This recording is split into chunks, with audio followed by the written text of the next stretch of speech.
جناب میجر اعظم کمال صاحب تشریف رکھتے ہیں، اور یہ رجوعی غزل کے حوالے سے ایک معتبر نام ہے، اور بلکہ ان کے جو بنیاد گزار لوگ ہیں ان میں ان کا نام شامل ہے. تو پہلے تو السلام علیکم، ہم آپ کو خوش آمدید کہتے ہیں. رجوعی غزل کے حوالے سے اور ناز شریف کے حوالے سے آپ کا ایک خاص نام ہے. پہلے تو ہمارے ناظرین کو آپ یہ بتائیں کہ رجوعی غزل ہے کیا؟ اچھا، سب سے پہلے تو جیسے آپ نے کہا کہ رجوعی غزل کے بنیادی لوگوں میں میرا شمار ہوتا ہے، تو بنیادی لوگوں میں نہیں بلکہ بنیاد ہی میں ہوں، اس لیے چلی ہی مجھ سے ہے. اس کے بعد لوگوں نے اس کو فالو کیا ہے. ایکچولی یہ خیال میرے ذہن میں اس طرح سے آیا کہ شاعری تو ہم کر رہے تھے، میں شاعری 81 سے کر رہا ہوں، اور دوست احباب کے ساتھ ہم سب لوگوں کے ساتھ شاعری کی محفلیں چلتی رہتی تھیں. کوئی اچھا کر رہا ہے، کوئی بری کر رہا ہے، کوئی کسی قسم کی. تو میرے ذہن میں ایک خواہش ہوئی کہ کیوں نہ کوئی ایسا کام کیا جائے اردو ادب میں جو ہے نا وہ زندہ رہ جائے، کوئی ایسی چیز، کوئی نیا اردو ادب کو نیا چیز دی جائے. غزل تو ہم لکھ رہے ہیں، نظم بھی لکھ رہے ہیں لوگ، ساری چیزیں ہیں. تو جب میں نے غزل کے میدان میں مختلف تجربوں پہ غور کیا تو مجھے نثری غزل بھی ملی، مجھے مکالماتی غزل بھی ملی، مجھے جو ہے نا وہ دو قافیتین غزل بھی، اس سے زیادہ قافیوں کے ساتھ بھی، دوسرا مصرع مکمل کا مکمل رپیٹ ہوتا ہوا اس صورت میں بھی مجھے غزل ملی، جو کہ فارسی میں کچھ زیادہ ہے. تو سوچا یہ گیا کہ کوئی ایسا کام کیا جائے جو غزل کو غزل بھی رہے، غزل کا حلیہ بھی نہ بگڑے، اور اس کو ایک نیا پن بھی دیا جائے. تو چنانچہ اس کے اوپر بہت سے میں نے جو ہے نا وہ قصے لکھے، اور خود ہی پھر اس کے نقاد بھی بنا رہا، بلکہ دوستوں کے ساتھ رکھ کے اس کو کئی دفعہ جو میرا کلوز سرکل تھا اس کو ڈسکس کرتے رہے.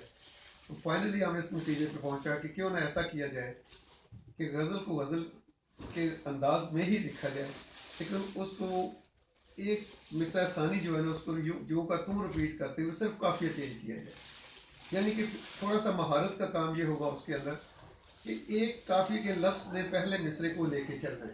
اور اسی وجہ سے آصف غزالی صاحب نے اس کتاب کا دباچہ لکھتے ہوئے کہا کہ اعظم نے غزل پہلے ہی دامن تنگ تھا، اعظم نے مزید اس پہ اپنے آپ کے مزید تنگ، اس دامن کو تنگ کر دیا کہ اب آپ کو یہ خیال رکھنا پڑتا ہے کہ وہ ایک لفظ جو چھوٹا بڑا بھی نہیں ہو سکتا، ایک ہی وزن پہ ہوگا، اور اس نے پہلے مصرے کو بھی چلانا ہے. اور اس کے یوں کہہ لیں کہ ایک لفظ کے پہلے بھی اور آخر پہ بھی کیونکہ سیم چیزیں آ رہی ہیں، تو آپ دو ردیفوں کے درمیان بھی قافیہ رکھا ہوا کہہ سکتے ہیں اس کو، لیکن چونکہ پہلا حصہ اس کو آپ ردیف کہہ نہیں سکتے.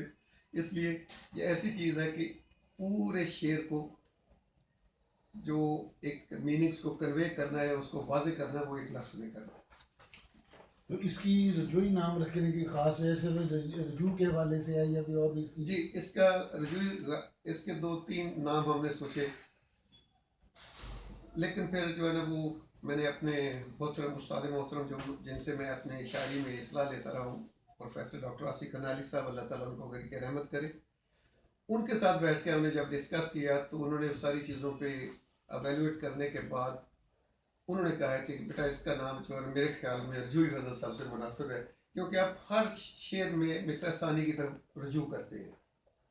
تو مجھے بھی اچھا لگا، دوستوں کو بھی اچھا لگا، تو گویا اس طریقے سے رجوعی غزل جو ہے نا وہ اس کا نام اڈاپٹ کیا گیا اور اس کو آگے چلایا گیا. یہ عام طور پہ لوگ اب جیسے غزل کے ردیف اور قافیہ سے نکل کے آزاد نظم کی طرف آئے، آسان نثری نظم کی طرف آئے، آسان چاہتے ہیں کچھ چیزوں کو.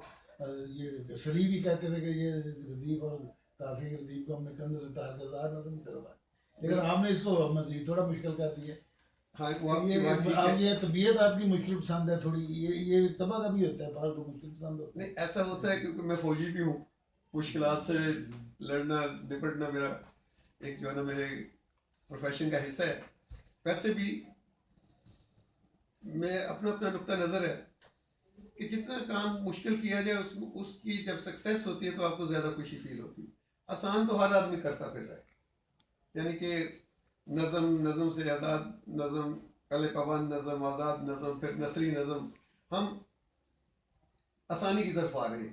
تو کیوں نہ وہ کام کیا جائے کہ جو ہم اس چیز کو وہ موجود بھی رہے، غزل کو غزل بھی رہے. اسی لیے اس کے کئی اپنے ہیں، مجھے نام نہیں یاد آ رہا، ان کی غزل ہے کہ امام صاحب ہے یہ کچھ کہ ایک مصرع لمبا ہے، دوسرا مصرع چھوٹا ہے، آزاد غزل کی طور آزاد نظم کے طور پر لکھی گئی، لیکن قافیے کا پابند کر دیا.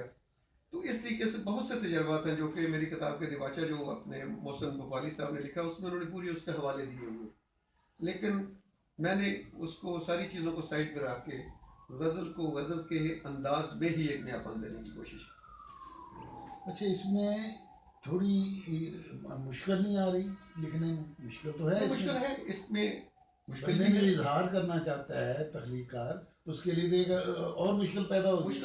مشکل ہے. لیکن بعض میرے دوستوں نے اس دور میں جب میں نے یہ کتاب لکھنی شروع کی تو کچھ دوستوں نے اس کو اپوز بھی کیا کہ یار یہ چھوڑیں اس چیز میں، کدھر آپ جا رہے ہو، یہ پنگا لے رہے ہو اردو ادب میں. میں نے کہا یہ پنگا نہیں ہے. ایک اردو ادب میں جو ایک کہتے ہیں نا کہ اس کی ایڈوانسمنٹ اس کو چلتا رہنے اور اس کے اندر ارتقائی عمل جاری رہنا چاہیے، رد و قبول کے عمل سے گزرتا ہے آدمی.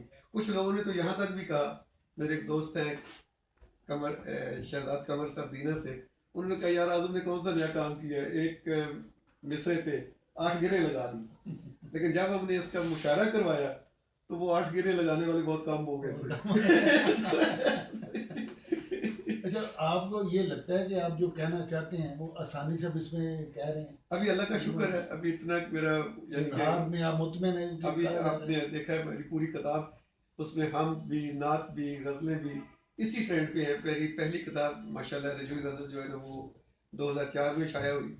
اس کے بعد 2011 میں اس کا نیکسٹ ایڈیشن جو ہے نا اضافے کے ساتھ، پھر 2017 میں اس کا 3rd ایڈیشن چھاپا ہے، اس میں بھی مزید کچھ اضافہ ہے. لیکن اب میں سوچ رہا ہوں کہ اس کے بعد جتنی بھی لکھوں ان کو میں بات ہوگی. انشاءاللہ. تو بہت بہت شکریہ. Thank you very much. Thanks.